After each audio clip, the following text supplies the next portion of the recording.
নাইলে আমি গেলাম, আল্লাহ হাফেজ।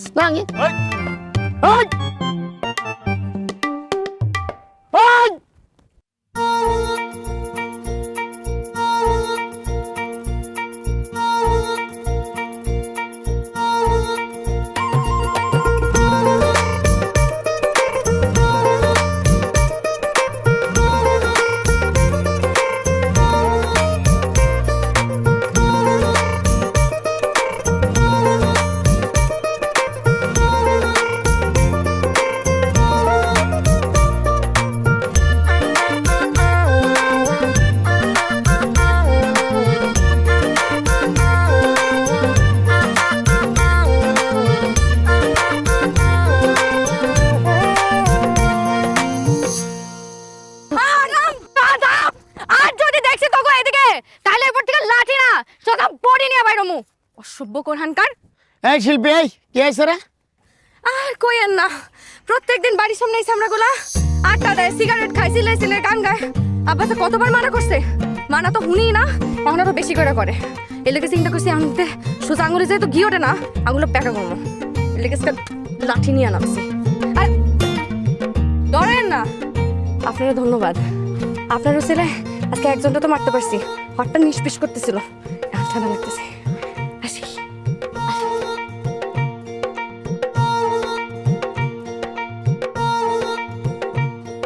মায়াটা কে করক ভাই? এই আমাদের মাস্টার সাহেবের মায়া শিল্পী। সুন্দর, বিবাহিত না অবিবাহিত? এটা শুনে তোমার কি লাভ? তুমি তো আবার স্পেশাল সত্যবাদী। শুনেন, কিছু কিছু সুন্দর জিনিস পাইতে হইলে অনেক কিছু ছাড় দেওয়া যায়। ওই যদি অবিবাহিত হয় তাহলে আমি ওর লগে বিবাহিত হইতে চাই, ব্যবস্থা করেন। শুকুর আলহামদুলিল্লাহ, তাইলে তো কোনো কথাই নাই। আমি এক্ষুনি মাস্টার সাহেবের বাড়ি গেলাম। ওকে যান।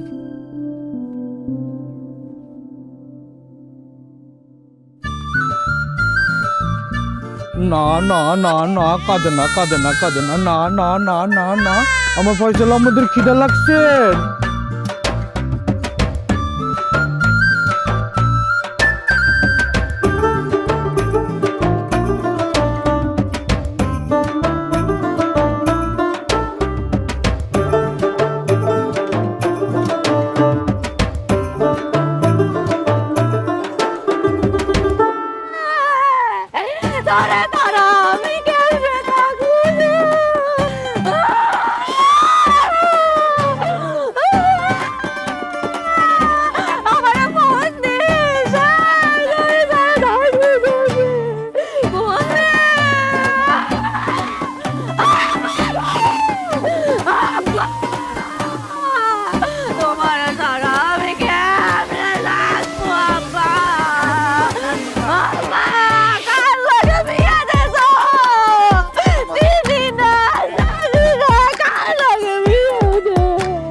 এই যে মাথায় তেল দিয়া দিতেছো, যত্ন করতেছো, এটা তো আগে হইতো না।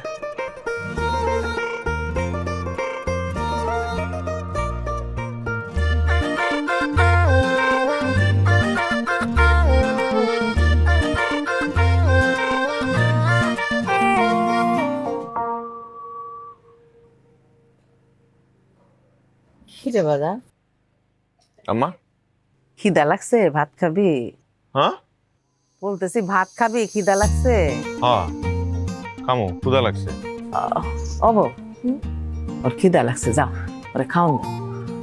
আম্মা আপনার মাথায় তেল দেওয়া শেষ হয় নাই তো, তেল দেওয়া শেষ হোক তারপর আমরা সবাই মিলে একসাথে খাবো না। না গো মা, আমার আর তেল দেয়া লাগবো না। আর আমি তো এখন খামো না, আমি গাও গোসল দিমু, নামাজ পড়মু, তারপরে খামো। যাও মা, তুমি ভাতটা দিয়ে দাও, যাও। আচ্ছা দিয়ে দিছি, তেলে বাইরে নিয়ে যাই। যাও। অনেক ক্ষুধা লাগছে আম্মা। হ্যাঁ যা খায়া নে, আমি পরে খাবো, যা।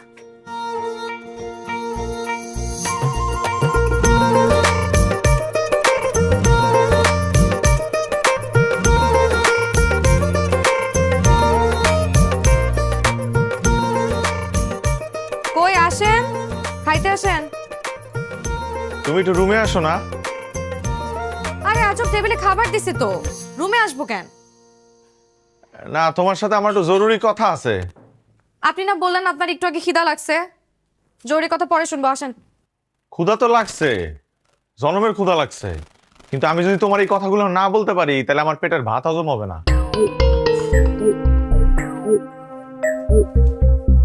কি এমন জরুরি কথা যেটা না বললে আপনার পেটের ভাত হজম হইবে না?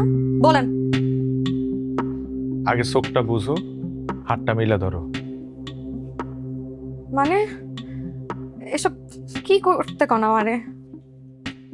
ও আল্লাহ, আমি কি বাঘ না ভাল্লুক যে তুমি চোখ বুঝলে আমি তোমার খায় ফেলামো? বুঝো না চোখটা। দেখো, তুমি যা কইতেছো আমি কিন্তু সব রাহার চেষ্টা করতেছি। এখন আমার একটা কথা তুমি রাখবা না? চোখ আচ্ছা আচ্ছা করছি। হাত মেলো।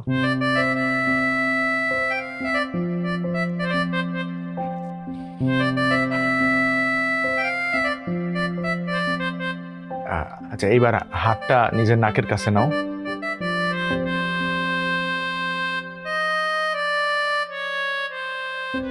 ভাল লাগে?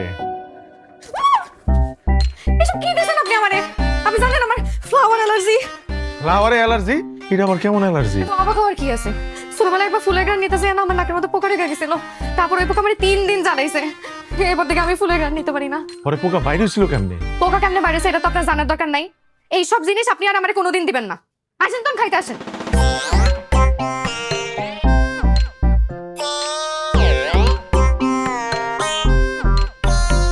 ফ্লাওয়ারে বলে মানুষের অ্যালার্জি হয়? অবাক হওয়ার কি আছে? ডাস্ট অ্যালার্জি থাকলে ফ্লাওয়ার অ্যালার্জি কেন থাকতে পারবে না? সারপ্রাইজ দেওয়ার মতো জিনিস তো আর কম নাই। Don't worry my brother. আর আমি কর্মটা কি সেটা ক। শোন,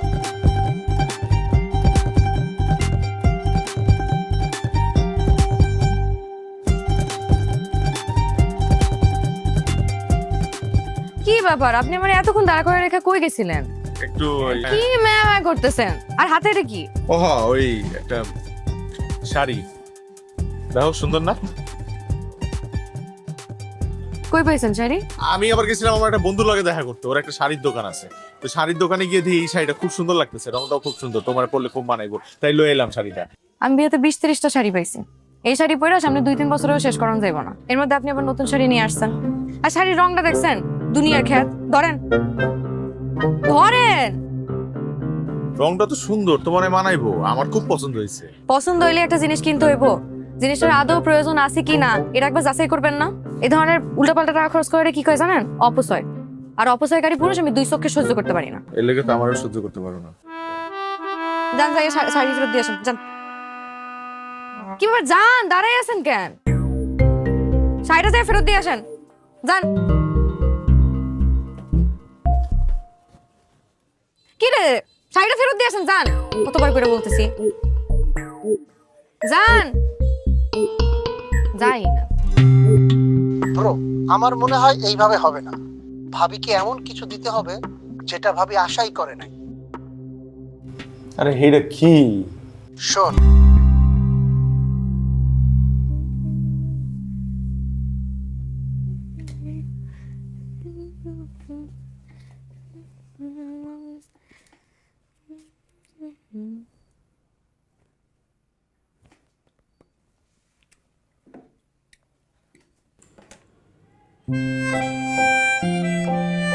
বাহ, সুন্দর তো।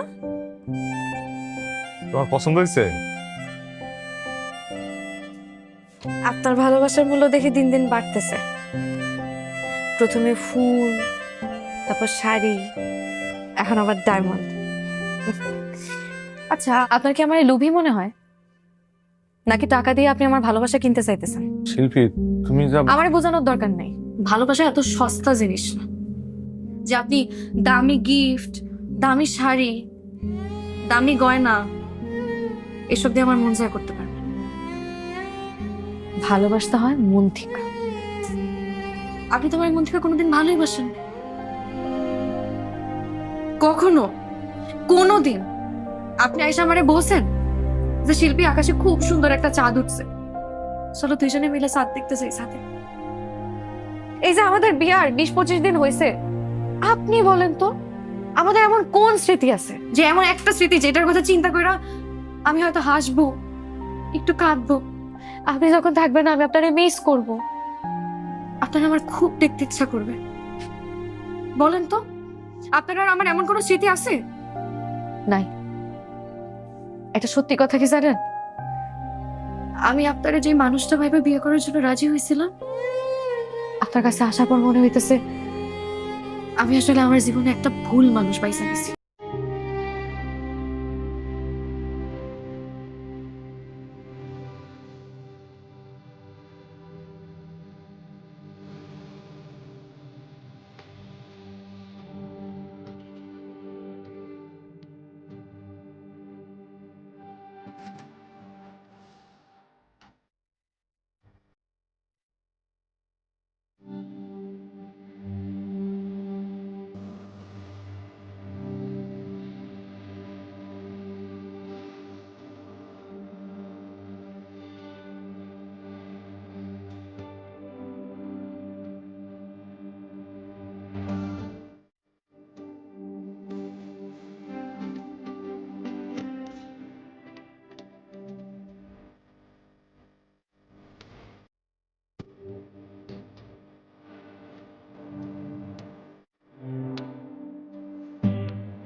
আপনার সাহস কি করে হয় আমায় জড়াই ধরার?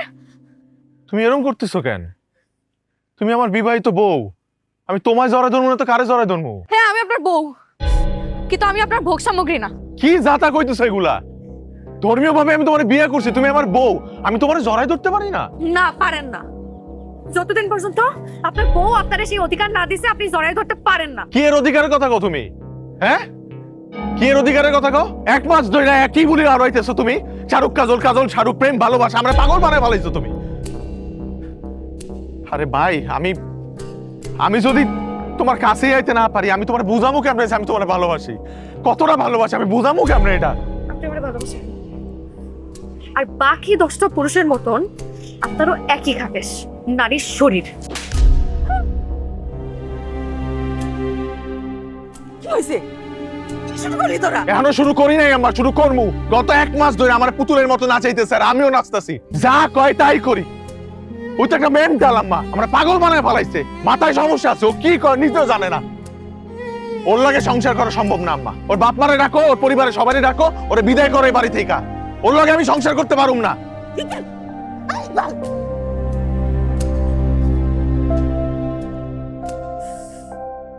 মানে আমাকে শোন,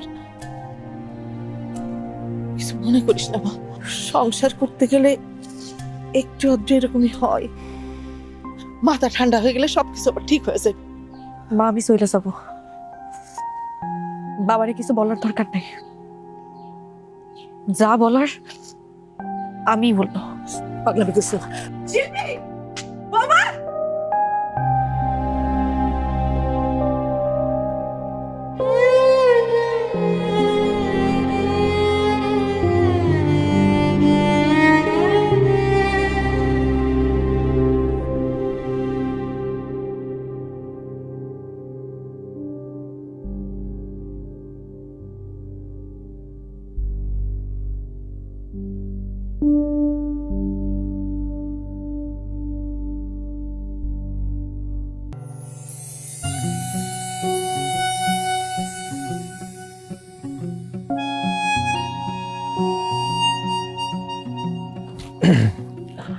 তুমি তাহলে জিরাও, আমি আমারে একটু শুনবেন।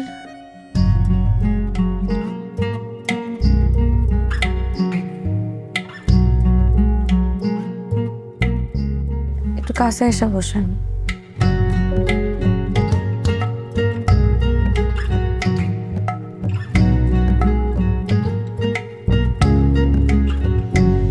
আর একটু কাছে এসে বসেন। আসলে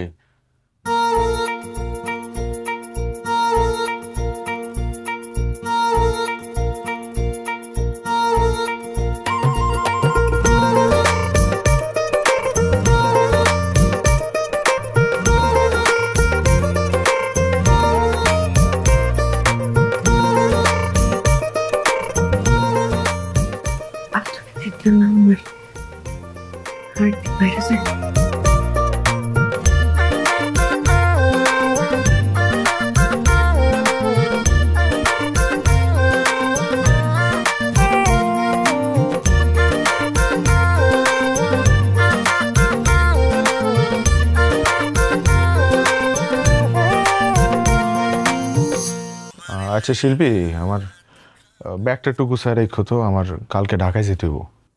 ঢাকা যাবেন কেন? ঢাকায় যাবো, আমার তো ছুটি শেষ, আমার আগামী সপ্তাহে ফ্লাইট।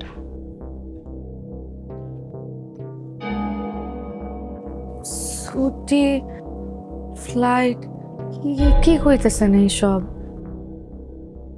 হ্যাঁ আমি তোমার ঢাকা থেকে আইসা বুঝাই কমুনে। হ্যাঁ, তুমি একটু খাওন দাও, ক্ষুধা লাগছে।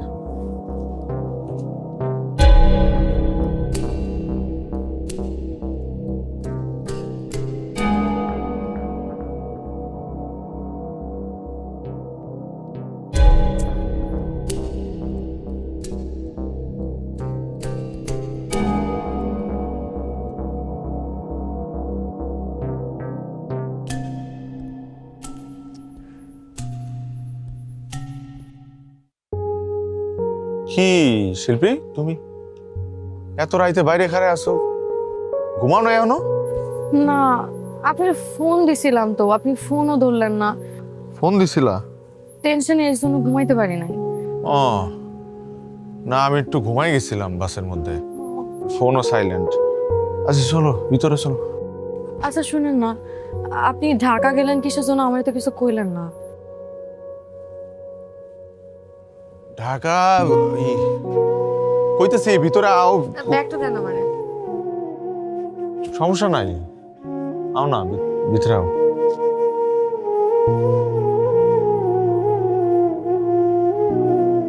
আমার আসলে তোমার এইভাবে মিথ্যা বইলা বিয়ে করাটা উচিত হয় না। বিশ্বাস করো, আমি তোমার মিথ্যা কইতেও চাই নাই। একবার তো ভাবছিলাম এবার বিয়া না করে ফেরত যাবো, ক্যাশ ক্যাপিটাল কামাইয়া তারপর আবার দেশে ফেরত আমো। কিন্তু বিশ্বাস করো, সেদিন তোমার আমি প্রথম দেখছি, আমি জানি না কি হয়েছে,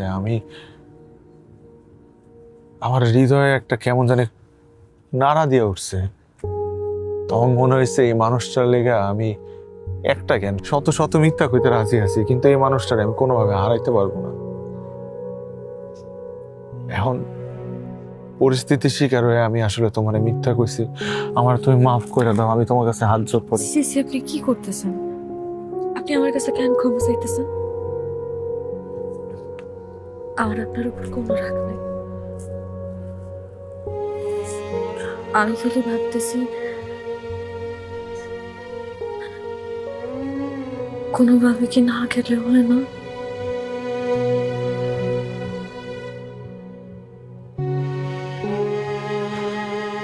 আব্বা মারা যাওয়ার পর এই পুরো পরিবারটার আমি একলাই টানছি।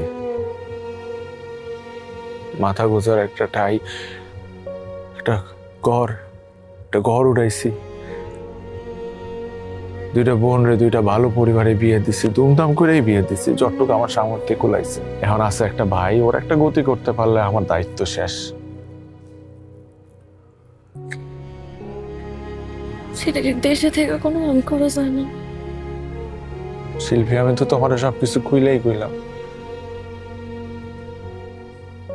আমাকে বিয়াতে মেলা টাকা খরচ হয়েছে, আমার কাছে যা আসছিল সব খরচ করে ফেলাইছে, আমার তো জমানো আর কিছু আসছিল না।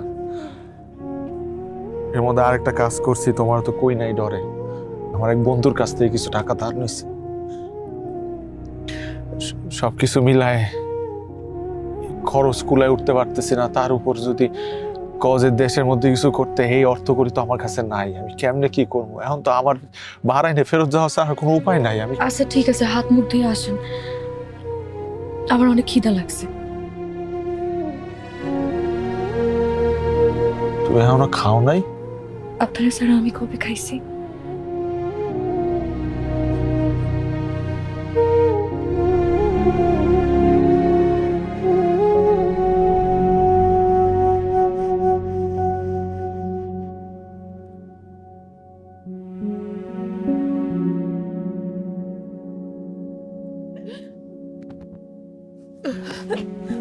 বা আমার কিছু কইবা?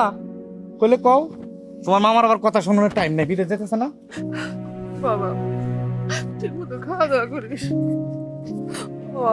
আমার প্রত্যেকদিন কিন্তু একবার করে ফোন দিবি বাবা। আর ভাইয়া তুমি কিন্তু পেলেন থেকে নাইম মাই লগে লগে আমগো জানাই বাজে তুমি পৌঁছাইছো লগে লগে কল দিবা ভাইয়া। সবটি মরা কান্না শুরু করছে, বিদায় বেলা এমনি কেউ কান্দে? ওই যে আরেকজন দরজার খিল ধরে দাঁড়ায় আছে, এদিকে আও। শোনেন একটু এদিকে আসবেন। ডাকতেছে, যায় না কি করতেছে? শোন, যাও।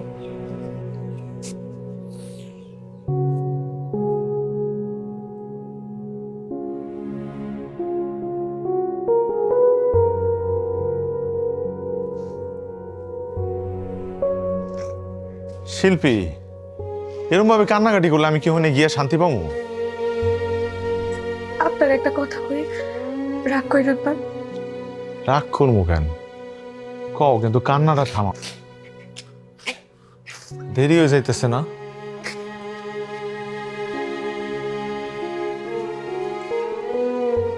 শুনুন না, এই গয়নাগুলোর তো আমার এখন আর প্রয়োজন নাই। এগুলা বেচলে আপনি কমপক্ষে 3-4 লাখ টাকা পাইবেন। এগুলো বিক্রি করে আপনি এখানে কিছু একটা করেন না। আরো যদি লাগে আমি আপনার সাথে না হয় কথা পেয়ে আরো কিছু টাকা ম্যানেজ করলাম, তাও আপনি আমার সাইডে চাইয়েন না।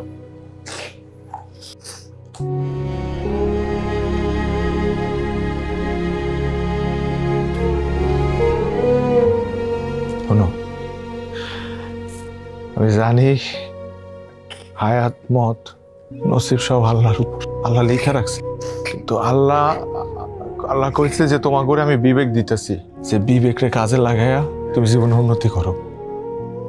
আচ্ছা শুনো, এই গয়না বিক্রি কইরা ধরো আমরা কোনো ব্যবসা দিলাম, ব্যবসা করে যদি লস খাই, অন্য কোনো বিপদ আপদ হোক, তারপরে কি করবো আমরা?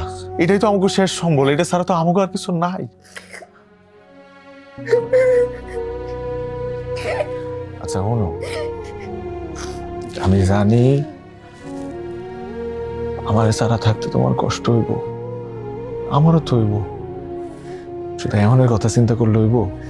আমার একটা ভবিষ্যৎ আছে না, আমাকে বাচ্চা কাচ্চা হইব না, তো এগো তো চিন্তা করতে হইব না? ওদের এমন একটা চিন্তা করলে হইব? হইব না, কান্দে না।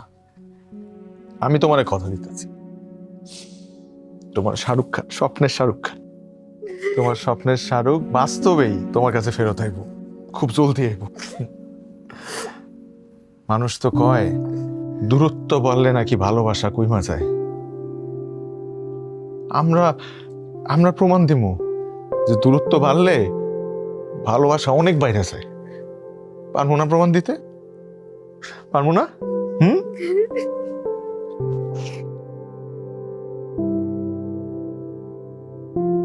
আমি খুব জলদি তোমার সাথে ফেরত আসবো, কথা দিলাম।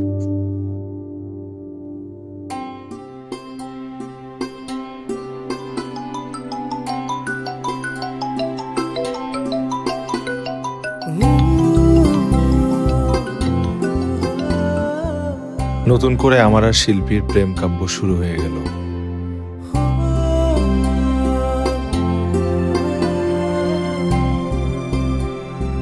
ঠিক যেন টিনেজ লাইফ, চলতে থাকে আমাদের প্রেম আর বাড়তে থাকে অপেক্ষা।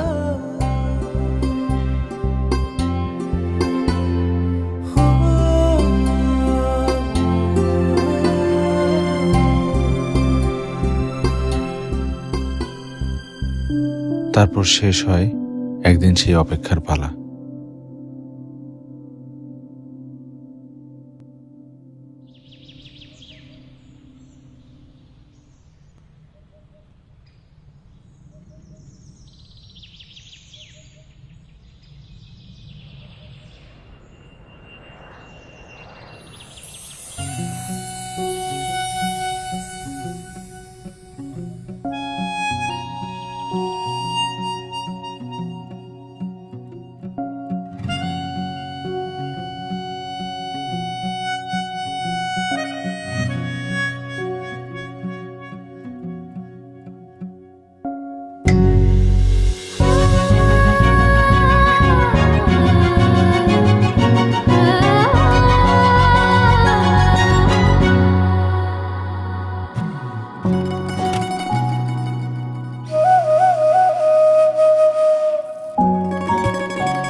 ভালোবাসা বাঁচিয়ে রাখতে সম্পর্কের যত্ন নিতে হবে নিয়মিত। শুধু আবেগ নয়, পারস্পরিক শ্রদ্ধাবোধ, দায়িত্ববোধ ও বিশ্বাস দিয়ে সম্পর্কের পরিচর্যা করতে হয়।